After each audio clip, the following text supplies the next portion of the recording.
31 অক্টোবৰ এইটো কেৱল এটা দিন নহয়, এইটো অসমীয়া জাতিৰ বাবে এটা সপোন বাস্তৱ হোৱাৰ দিন হয়। ঠিকে শুনিছে, মুক্তি পালে প্ৰাণৰ শিল্পী জুবিনদাৰ সপোনৰ ছবি ৰৈ ৰৈ বিনালে। 17 বছৰীয়া পৰিকল্পনাই আজি বাস্তৱ ৰূপ পালে। এইখন কেৱল এখন চিনেমা নহয়, এয়া আছিল জুবিনদাৰ অসমীয়া চিনেমাৰ প্ৰতি থকা সোণালী সপোনৰ প্ৰতিচ্ছবি। হয়, 31 অক্টোবৰৰ এই দিনটোৰ বাবে অসমৰ লাখ লাখ অনুৰাগী আশাৰে দীৰ্ঘদিন ধৰি অপেক্ষা কৰি আছিল। অসমীয়া চিনেমাক লৈ জুবিন গাৰ্গৰ মনত থকা বিশ্বাস, আশা, তেওঁৰ মনত থকা বুকুত থকা প্ৰতিটো উশাহ যেন সকলো যেন আজি ৰূপালী পৰ্দাত সজীৱ হৈ উঠিল। হয়, ঠিকে শুনিছে, জুবিনদাই সপোন দেখিছিল যে এদিন প্ৰতিটো চিনেমা হলে বেলেগ চিনেমা চলাবলৈ বাদ দি কেৱল অসমীয়া চলাবলৈ বাধ্য হ'ব। হয়, তেওঁ বিশ্বাস আছিল যে অসমীয়াই চিনেমাই এদিন প্ৰতিটো চিনেমা হলত দপদপাই থাকিব। তেওঁ সেই সপোন, সেই বিশ্বাস আজি অসমবাসীয়ে পূৰণ কৰিলে। হয়, 31 অক্টোবৰৰ 2025 বুৰঞ্জীৰ পাতত লিখা হ'ল অসমীয়া চিনেমাৰ এক নতুন অধ্যায়। হয়, প্ৰথমবাৰৰ বাবে পুৱতি নিশা 4:25 পৰা নিশা 1 বজালৈকে চলিছে কেৱল এখন অসমীয়া ছবি, যাৰ নাম হৈছে ৰৈ ৰৈ বিনালে। এয়া কোনো সাধাৰণ কথা নহয়। যি সময়ত প্ৰকৃতি নিস্তব্ধ হৈ থাকে, যি সময়ত মানুহ গভীৰ টোপনিত থাকে, সেই সময়ত অসমৰ প্ৰতিটো প্ৰান্তৰ প্ৰতিটো চিনেমা হলত দেখা গ'ল অভাৱনীয় হৰ মহালয়া বা কোনো উৎসৱতো এনে নিশা লাখ লাখ মানুহ ওলাই অহা মানুহ আপোনালোকে হয়তো দেখা নাই। এখন অসমীয়া ছবি উপভোগ কৰিবলৈ এইদৰে উজাগৰি নিশা পাৰ কৰি আন্ধাৰ ফালে ওলাই আহিল লাখ লাখ মানুহ। হয়, আচলতে এয়াই আৱেগ, এয়াই হৈছে জুবিনদাৰ প্ৰতি থকা অকৃত্ৰিম ভালপোৱা। কিন্তু অসমীয়া ছবিয়ে ইতিহাস ৰচনা কৰাৰ এই যাত্ৰাৰ মাজতেই ঘটিল এক অদ্ভুত তথা অলৌকিক ঘটনা। গুৱাহাটীৰ এটা চিনেমা হলৰ ভিতৰত ডিজিটেল স্ক্ৰীণত ছবিখন চলি থকাৰ সময়তে যি দৃশ্য উদ্ভৱ হ'ল, সেই দৃশ্যৰ বৰ্ণনা শুনি আপোনাৰো গানো শিয়ৰি উঠিব। আচলতে জুবিনদাৰ সপোনৰ ৰৈ ৰৈ বিনালে ছবিখন চলি থাকোঁতেই কি হৈছিল চিনেমা হলৰ ডিজিটেল স্ক্ৰীণত কি দৃশ্য দেখা গৈছিল, সেই কথা আপোনালোকে জানিব পাৰিব অলপ সময়ৰ পাছতে। গতিকে জয় জুবিনদা বুলি কমেণ্টত লিখিব আৰু শেষলৈকে কথাখিনি শুনি থাকক। অসমৰ ইতিহাসত 31 অক্টোবৰত দিনটো সোণালী আখৰেৰে লিখা থাকিব। নিশা 2 বজাৰ পৰাই প্ৰতিটো চিনেমা হলৰ টিকেট কাউণ্টাৰত দীঘলীয়া শাৰী। হয়, দৰ্শকৰ হাতত জুবিন গাৰ্গৰ ফটো, মুখত জয় জুবিনদাৰ ধ্বনি। হয়, এই ভিৰ, এই আৱেগিক প্ৰমাণ কৰিলে যে জুবিনদাৰ সপোন কিমান গভীৰ আছিল। তেওঁ কোৱাৰ দৰেই সঁচাই অসমীয়া চিনেমাৰ দপদপনি চলিল। হয়, বলিউডৰ লগতে আন সকলো চিনেমা আঁতৰাবলৈ চিনেমা হলৰ কৰ্তৃপক্ষই বাধ্য হ'ল। হয়, অনাগত এসপ্তাহৰ বাবে অসমৰ প্ৰতিটো চিনেমা হলতে হাউচফুল। এয়া অসমীয়া চিনেমা জগতৰ বাবে এক ঐতিহাসিক ক্ষণ। অসমীয়া চিনেমাৰ বাবে এনেকুৱা অভাৱনীয় ভিৰ, এনেকুৱা গভীৰ কান্দোন কোনেও কল্পনাই কৰা নাছিল। প্ৰতিটো চিনেমা হলৰ বাহিৰত মানুহৰ দীঘলীয়া শাৰী। টিকট নাই আগতীয়াকৈ বুকিং কৰা সকলেও বিশ্বাস কৰিব পৰা নাই যে তেওঁলোকে সঁচাকৈয়ে যে ভিৰ ফালি সেই দৰ্শনী চাবলৈ পাৰিবনে নাই সিনেমা কৰ্তৃপক্ষই কৈছে যে এয়া কেৱল সিনেমা নহয় এয়া এক আবেগ আমি এতিয়া হিন্দী ইংৰাজী একো সিনেমাৰ বাবে ঠাই দিয়া নাই কেৱল মাত্ৰ ৰৈ ৰৈ মাতে চলিব এয়া আমাৰ সকলোৰে জুবিন গাৰ্গলৈ শ্ৰদ্ধাঞ্জলি জুবিন দা আমাৰ মাজত নাই যদিও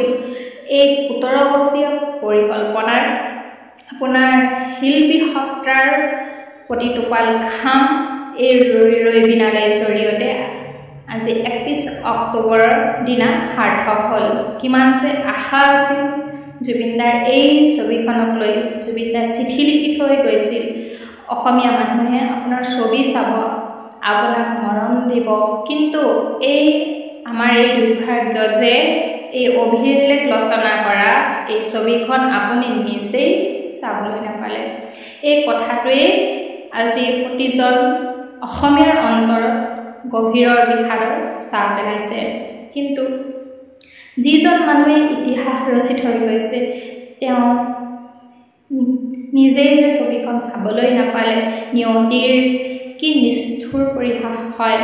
তেওঁ দেহটো আজি আমাৰ মাজত নাই কিন্তু তেওঁ আত্মা তেওঁ সৃষ্টি তেওঁ ভালপোৱা সেয়া যেন আমাৰ প্ৰতিটো অসমীয়াৰ উশাহত জীয়াই আছে এজন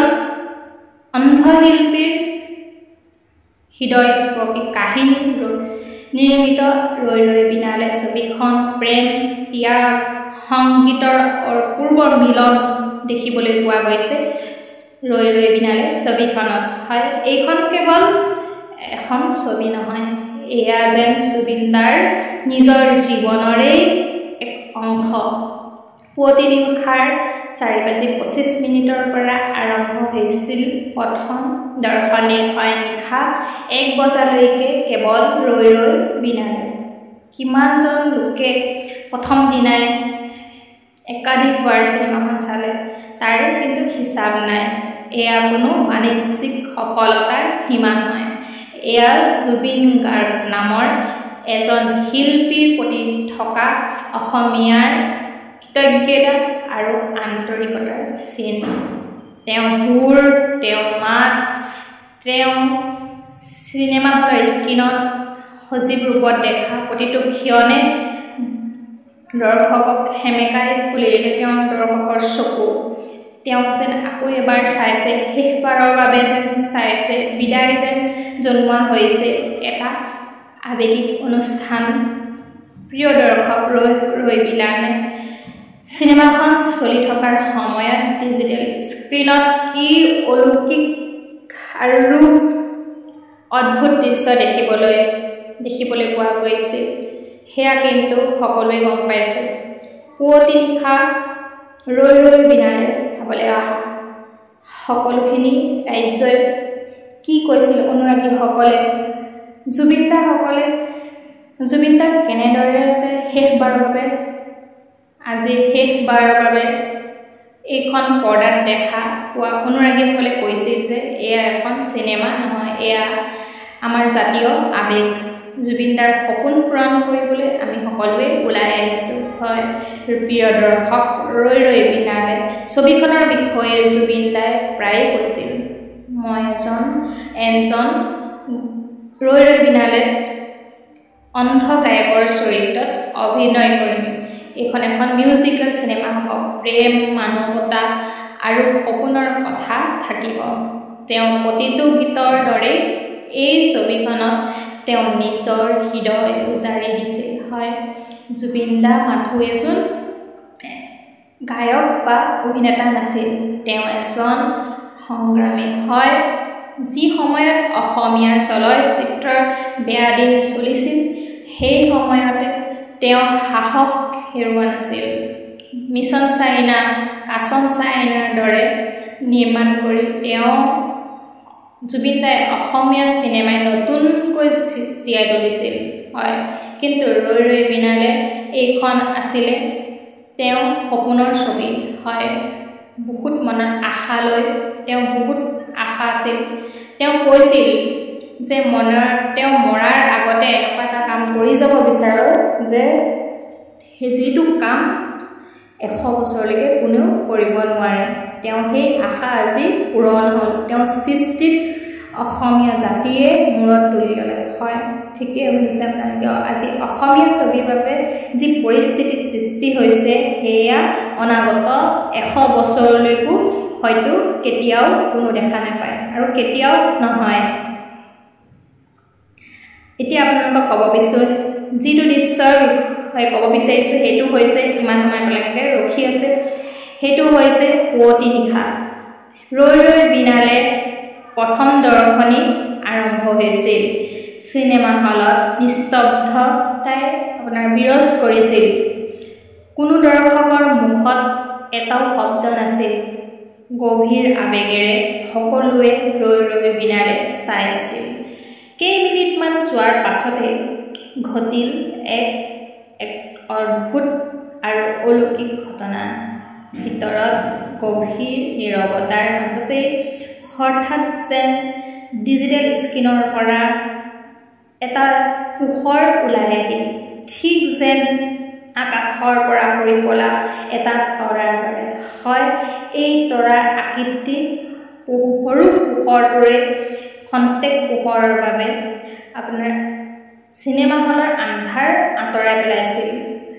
বহু দৰ্শকে এই পোহৰটো প্ৰত্যক্ষ কৰিলে কিন্তু প্ৰথম অৱস্থাত কোনোবাই টৰ্চ মাৰিছিল বুলি ভাবিছিল যদি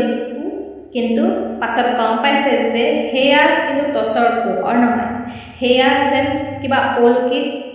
পোহৰ আছিল যিসকলে অনুভৱ কৰিছে তেওঁলোকে গম পাইছে যিসকলে এইটো দৃশ্য দেখিছে সেইটো যেন এটা পোহৰ নহয় এইটো এটা শান্ত এটা শক্তিশালী পোহৰ আছিল যেন তেওঁলোকৰ গানো হিয়ৰি উঠিছে সেই সময়ত এনে লাগিছিল যে সেই পোহৰ আন কাৰো নহয় জুবিন গাৰ্গৰ আত্মাৰ পোহৰ আছিল হয় তেওঁ বৰ্ণনা কৰিলে তেওঁলোকে ক'লে যে সেই পোহৰটোৱে যেন আমাক স্পৰ্শ কৰা যেন লাগে সেই সময়ত কিন্তু আমাৰ ধ্যান আছিল অকল সেই পোহৰটোলৈ এক গভীৰ শান্তিৰে ভৰি পৰিছিল পোহৰটো দেখি গম নোপোৱাকৈ দুচকুৰে চকুলো বৈ আহিছিল সেয়া যেন দুখৰ চকুলো নহয় সেয়া আছিল জুবিনদাৰ সৈতে এক অলৌকিক মিলনৰ আনন্দৰ চকুলো হয় আমি বিশ্বাস কৰোঁ যে সেই পোহৰৰ মাধ্যমেৰে জুবিনদাই সিনেমা হলত প্ৰৱেশ কৰিছিল তেওঁ সপোনটো পূৰণটো হৈছে নে নাই তেওঁ যেন সেয়া চাবলৈ আহিছিল হয় যেতিয়াই তেওঁ দেখিলে যে সমগ্ৰ অসমবাসীয়ে তেওঁ সপোনক মূৰত তুলি লৈছিল আৰু তেওঁৰ আত্মাৰ তেতিয়া শান্ত হ'ল হয় আৰু কিছু সময়ৰ সিনেমা হলৰ চাৰিওদিশে পোহৰটো ঘূৰি অদৃশ্য হৈ পৰিল হয় এয়া কোনো ভৌতিক ঘটনা নাছিল এয়া আছিল ভালপোৱা বিশ্বাস আৰু এক ঐতিহাসিক মুহূৰ্তৰ আপোনাৰ অলৌকিক ঘটনা হয় এই ঘটনাই পুনৰ প্ৰমাণ কৰিলে যে জুবিনদা এতিয়াও আমাৰ মাজত জীয়াই আছে জুবিনদা সদায় আমাৰ মাজত থাকিলে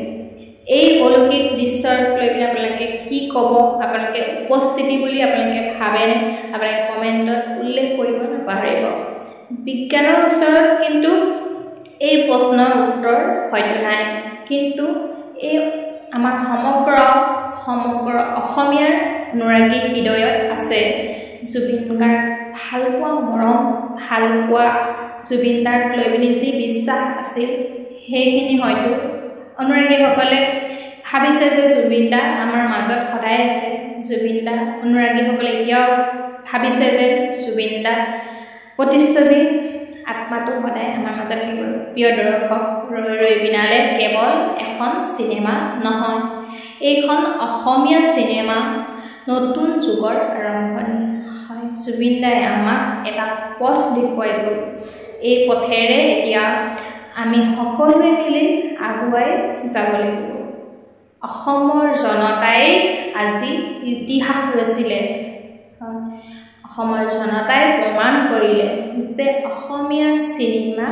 জীয়াই থাকিবই। হয়, আপুনি বাৰু বিনালে চালেনে? যদি নাই চোৱা সোনকালে চাওক আৰু আন 10জনকো চাবলৈ অনুৰোধ জনাওক। কোনেও যাতে চিনেমাখন চাবলৈ গৈ যাতে ভিডিঅ' নকৰে, লাইভ নকৰে, সেইটো আপোনাক সকলোৱে চাব।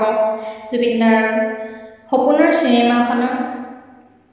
আপোনালোকে সন্মান জনাই জুবিনদাৰ মৃত্যুৰ ন্যায় বিচাৰি জুবিনদাৰ যদিহে আপোনালোকে কিবা জুবিনদাৰ নোহোৱা হোৱাৰ পৰা আজিলৈকে যদি কিবা এটা অলৌকিক দৃশ্য বা কিবা সপোন যদি আপোনালোকে দেখিছে, যদি কিবা অনুভৱ কৰিব পাৰিছে, সেয়া আপোনালোকে কমেণ্টৰ যোগে জনাব পাৰিব। যদিহে কথাখিনি শুনি আপোনালোকে ভাল পালে ভিডিঅ'টো সকলোৰে মাজত আগবঢ়াই দিব আৰু আপোনালোকৰ মতামত কমেণ্টৰ যোগে জনাব। ভিডিঅ'টো সম্পূৰ্ণ চোৱাৰ বাবে সকলোলৈ বহুত বহুত বেছি ধন্যবাদ থাকিল।